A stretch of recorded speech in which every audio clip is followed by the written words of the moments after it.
美国的 P-8反潜侦察机一直在迈阿密的海岸上空一直在打转，因为俄罗斯的核潜艇正在美国迈阿密海岸附近的海水下。这大抵是想向老美传达新信息。这一次距离海岸也非常近，大概在玩一种新模式——潜艇消失术。黎巴嫩南部博尔格利耶遭到以色列的9次以上空袭，一栋房屋彻底被摧毁。真主党宣布有3名真主党成员死亡，并且周围的平民住宅全都给炸烂。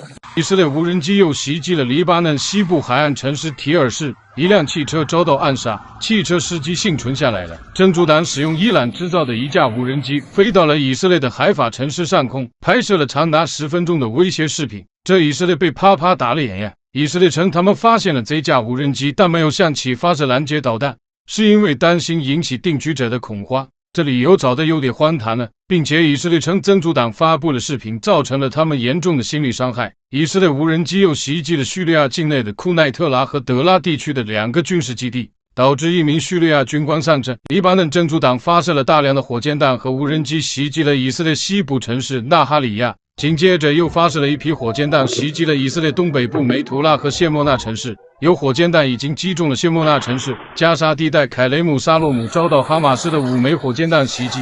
以色列士兵自己拍摄他们摧毁了拉法过境点的视频。以色列称对黎巴嫩发动袭击的行动计划已经获得批准，他们的部队正在处于最高戒备状态。以色列国防军向叙利亚发射了大量的传单，一群乌克兰士兵拥挤在同一个防疫工事据点，随后遭到俄罗斯的打击。你们就想想这种程度有几个能活下来？数十名俄罗斯军事人员从马里抵达布基纳法索。俄罗斯的136大摩托无人机袭击了乌克兰的利沃夫科学研究所。在普京和金正恩会谈结束后，金正恩说了一句“做好战争准备”，并且普京和金正恩签署了全面战略伙伴关系。该协定在其中一方遭到侵略时互相援助。80后用最高的礼仪接待俄罗斯普京总统。这种待遇只有中俄能享受到。普京可能会向朝鲜提供武器和军事技术，来回应西方国家为乌克兰提供 F-16战斗机。这是普京间接说的。白宫表示，他们将转移到乌克兰的 F-16战斗机将部署在乌克兰本土内。一架俄罗斯无人机袭击了美国埃布拉姆斯主战坦克，最后无人机接近时被干扰了，不知道目标损坏程度。乌克兰动员工作组联合警察继续在全国各地招募志愿者。在欧洲议会选举领先的法国民主团结党宣布，他们不同意向乌克兰提供远程武器。乌克兰的一架无人机拍摄到了俄罗斯的一架柳叶刀无人机。